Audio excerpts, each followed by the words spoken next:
Good morning, everyone. Mike Sainato with Real Progressives and a special live stream event this morning. I have with us a young activist from South Florida, Elijah Manley, who had a little bit of an altercation at Nancy Pelosi and Wasserman Schultz event yesterday in Fort Lauderdale. Elijah, thanks for taking time out of your morning to come on and speak with us. Thank you. No problem. So could you tell us, I know you posted a live stream of, the event happening as it occurred, but could you just give us a little bit of a breakdown of, why you went to the event and, what you experienced there? Sure. Well, just like everybody else that was standing in that line, I stood in that line for 40 minutes to get into that event, a town hall that was going to be held by Nancy Pelosi and Wasserman Schultz and Representative Ted Deutsch. And it was an Equality Act, which is a federal law pertaining to LGBT rights. And being somebody who's a member of the LGBT community, I thought it was important to attend that event. And being someone who understands about access to healthcare, I believe that I should attend that event. So I went to that event just to record like everyone else because it was open to the public and to the press. So I wanted to go and record it and live stream it just like everyone else. No disruption, nothing. Just to record it and maybe ask a question about single-payer healthcare or HR 676, which the two members of Congress currently do not support. So sitting there at the event, I spoke to a few people I knew. I sat there and I started the live stream, doing nothing else. After about, I want to say 25 or 30 minutes, I was approached by a gentleman in a suit. I didn't know who he was at first, and he asked me to come with him. I didn't know who it was, so I just complied. After I got outside of the door, I asked him what was the problem, or if there was a problem. He said that there was a problem. I didn't never go through something like this before, so I walked with him, and he told me that there were some threats that were made online. And I questioned him about what threats were made online. He refused to tell me what threats that were made online. Instead, he told me I was banned from the building, and I have a trespass warrant. So I asked him again what was the reason behind this, and he stated that I made some threats online against Wasserman Schultz, which I am not aware of at all because I have not made any threats against Wasserman Schultz or against her life. So after that, I seen a label pen on a guy standing next to him, and I recognized it as the emblem of the U.S. Secret Service. I did not know that Nancy Pelosi was already in the building or near the building at all. The event hadn't even started yet. So they kicked me out before the event even started. I was the only person of color in the room as well that I know of. The other two persons of color were police officers. I was escorted off the property by another gentleman who told me that that was a Secret Service officer and told me that if I came back near the Pride Center, I would be arrested for trespassing. So I left the property and I complied with the law enforcement. And after walking for a few minutes, I turned around to see that I was being followed on foot by a few guys. At first, I thought nothing of it. But after I seen that they continued coming my way, I just continued walking as anybody else would. They were semi-formal. One was wearing a full-fledged suit. Another one was wearing police clothing. And the other guy was wearing, I want to say he was wearing a black collar shirt. And he was following me down the road. And I thought maybe they're just trying to escort me away from the perimeter. They actually followed me a mile from the Pride Center to my high school. Once I got near my high school, in their 7-Eleven near Fort Lauderdale High School, I caught an Uber. I got in an Uber to go downtown. I felt unsafe walking around still because they were following me. So I kept my live stream on because we know what happens in police altercations with African Americans across the country. After a few blocks, I noticed that a white BMW was following me. And at first I thought nothing of it, but it was literally telling us everywhere we went. And I thought nothing of it, but after a while, I started thinking to myself, why is this white BMW telling an Uber, over a mile throughout the city? I asked my Uber driver, was he expecting anybody? And he said no. And, he also noticed that there was a white vehicle following us, telling us. He didn't think nothing of it. He thought it was just somebody in traffic.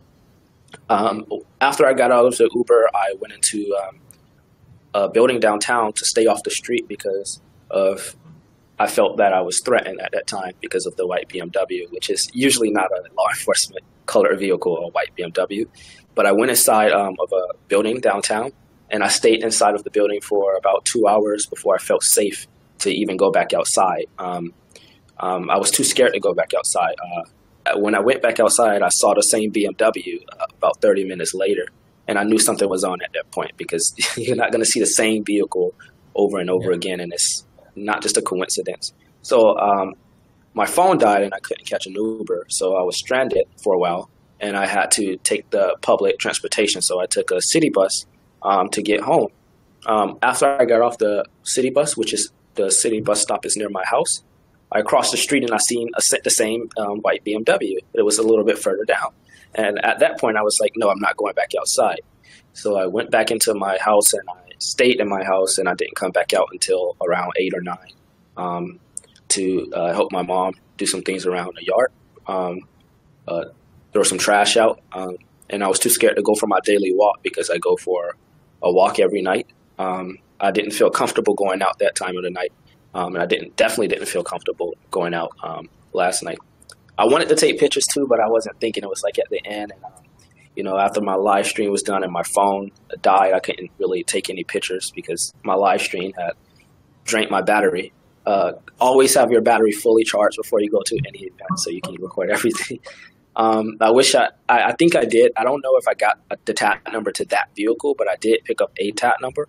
And I shared that in a group chat that I am a part of. And if anyone wants to hear it, I'll be happy to provide that later.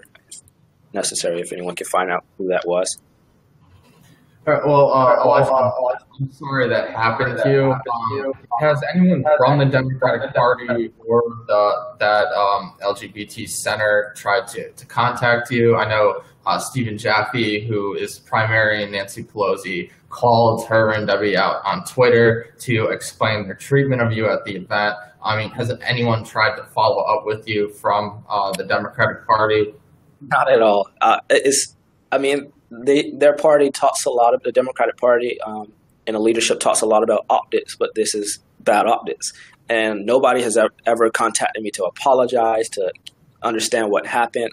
Nobody, absolutely nobody. Not the party chair in Broward County. No one from the Pride Center. No one, absolutely no one, tried to contact me. And the mainstream media wouldn't even answer me back about this at all. I felt alone for a while, and just walking, I was like really terrified, walking around, and I was really scared. Walking around, I know people like me get targeted for the color of our skin, but not only that, but being conscious and being progressive, that's even more. And talking about things they don't want you to talk about, and just issues that people care about, that led to some really, really scary times. And I was too scared to walk around throughout that day, and I was too scared to walk around at night, and that nobody should live in that type of fear. No, they shouldn't. And I'm gonna post your live stream in the comments after we're done, so if anyone wants to check that out, you can either check out Elijah's Facebook page, it's on there, or Twitter, or I'll post it in the comments so people can check it out later. Elijah, can you talk to us a little bit about, you're 18, correct? Yes, I'm 18 years old. I am also, I'm press because I'm starting a journalist paper in Broward County, a progressive paper, a left-leaning paper, definitely, to cover issues that the mainstream media will not cover in Broward County. I'm also a candidate for school board in Broward County too, and that's a whole nother story about how that is working out for me. Thank you. You're 18. I am 18 years old, and you are someone the Democratic Party should be embracing and really taking under their wing. And obviously with this event, you've been exhibited the opposite. So other than this event, what has been your relationship with Democrats in Broward County, for just to let people know who are watching, this is Debbie Wasserman Schultz's congressional district. This is where Tim Canova challenged her in the primary last year. Elijah, can you tell us a little bit about, what inspired you to get involved in politics? Well, yes, I've been having a couple of problems with the local Democrats about, several issues like fracking, gentrification, police brutality, and the biggest one lately has been election fraud, where elected party official for the Broward Democratic Party actually was text messaging me. I don't know how he got my number, but he pretty much admitted to election fraud and that they were going to cheat me out in my election in 2018. And I got screenshots of that and I sent it to local media, and we're currently working on that right now. What inspired me to get involved is to see, the lack of people power. Growing up, in poverty for most of my life, at first I never thought, I'd be this conscious and this aware of what's going on around me. And a lot of police brutality started to go on in this country, and definitely in Broward County, and that kind of woke my eyes to how I was being treated and how other people were starting to be treated. And I got more involved before this election cycle began. Before the 2016 election cycle, I got more involved. I was involved with, third-party voters, independent, Green Party, and even Democrats. And I believe, if I don't do anything about it, then what can I do? There was a time in my life where I didn't have access to healthcare when I really, really needed it. And that kind of opened my eyes. What kind of system cannot provide healthcare as a human right to people, or housing as a human right to people? What type of system does that to people? And I can never understand. I never understood that. Well, I understand it now. It's all about money. And now that I know it's all about money, I know that we can find another way as progressives to do something about this. We can do something about corrupt politicians. We can do something about money and politics, about, fracking, which needs to be banned. And the biggest thing, I guess, living in South Florida is the fact that climate change is going to affect us really, really badly. So I live in Fort Lauderdale, which is not far from Miami. And just knowing what can happen to my own community in our own backyard soon because our politicians are too corrupted and won't listen to our voices, is scary to me. And for them to silence me because of my age is just another factor in that.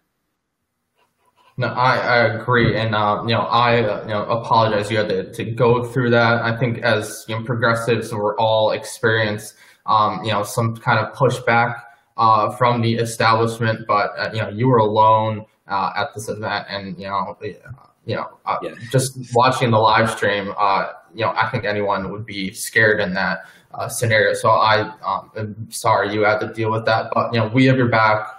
Progressives have your back and support you. So, this is, these are the types of issues and the type of attitude, the undemocratic attitude, that the Democratic Party leadership exudes. I know in your video you mentioned that they'll complain about Trump doing these things, but when they do these things themselves, exactly.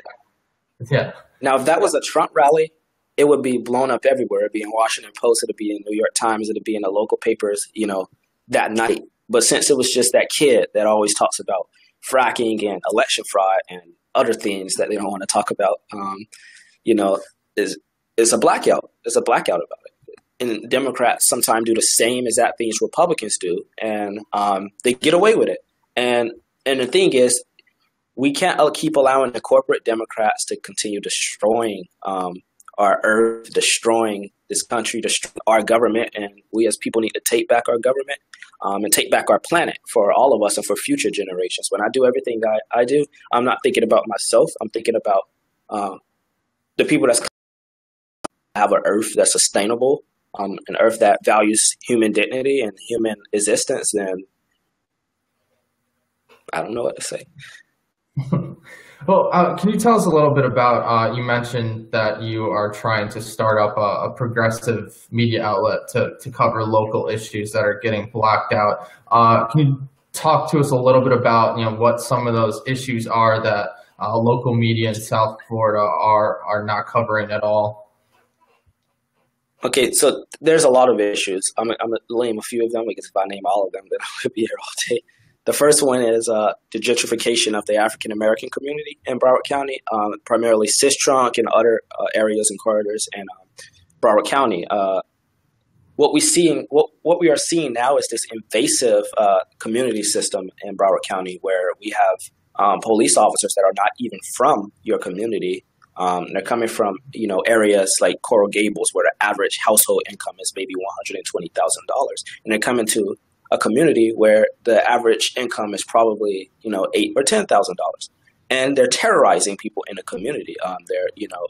Everyone, I guess, is a drug criminal or a super predator now. And they're going after, everyone. On my street, on Sistrunk Boulevard, a historic African-American neighborhood, we have one of the largest non-headquarters police departments outside of the headquarters.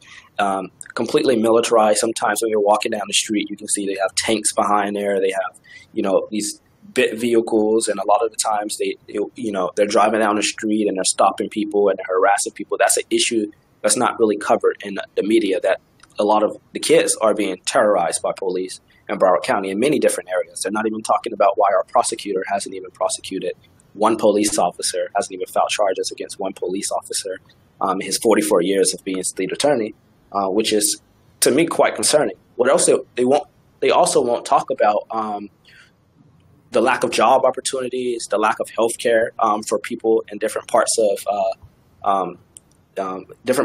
Broward County. They won't talk about why a lot of workers are forced to live in terrible conditions with no living wage, no access to health care, why some employers are not even providing their employees with health care. They won't talk about election fraud and why apparently people in our supervisor of elections offices are rigging the elections for establishment politicians, like hacking the election machines, or which is the big one, they're stealing absentee ballots and filling them out and turning them in. And I have all evidence to prove that. And I've been targeted for providing that evidence. And nobody wants to talk about this because it's such a sensitive topic and everyone feels afraid to do it, but I'm not afraid to talk about it at all. And any other issue. Well, Elijah, thank you for speaking up about, those issues and, for telling us your story about what happened yesterday. I'm actually, after this, I'm going to give you the email of the editor at Miami Times. It's a small newspaper, black newspaper, but that was my first paid gig when I was a writer. So, and they cover, some of those issues that the local media otherwise will ignore. So, I definitely want to get you in touch with her and see if, she can lend you their platform as well. So, now, other than that, for anyone that's interested, you can follow Elijah on Twitter and catch him on Facebook. And, Elijah, please let us know when you get your progressive media outlet, up and running, and, we're here to help out and to let people know about it, but by all means. I definitely will. And two things I encourage people to keep their eyes on. We need to have Jared Beck's back. I'm pretty sure a lot of things are going on around the DNC fraud lawsuit right now. We need to keep our eyes on that. And we also need to keep our eyes on the mayor from North Miami Beach who just voted to privatize water in Miami Beach. And please keep our eyes on the Broward County School Board who yet again, has not been able to find the $4.5 million that went missing 2 years ago, and now more money is starting to disappear. Right. Well, is there anything else you would like people to know about what happened yesterday, or anything in general before I let you go? I definitely tell people that this is not the first time it's happened to anyone, and it's not going to be the last time it happened to anyone else. Everyone else is a liability because of the issues we talk about and because of what we're trying to do and the corporate agenda we're trying to stop. And I just want to encourage everybody to keep on the fight. When we're all in this fight, they can't target one person. They definitely can't target everybody. So keep the fight going. All right. Well, Elijah, thank you for taking the time out of your morning to come on and speak with us. And I'll be on, for everyone else watching, I'll be on tonight at 7 p.m. Eastern time with Zach Keller to talk about some of the other issues facing progressives today. So thank you again, Elijah. No problem. Thank you for having me. All right.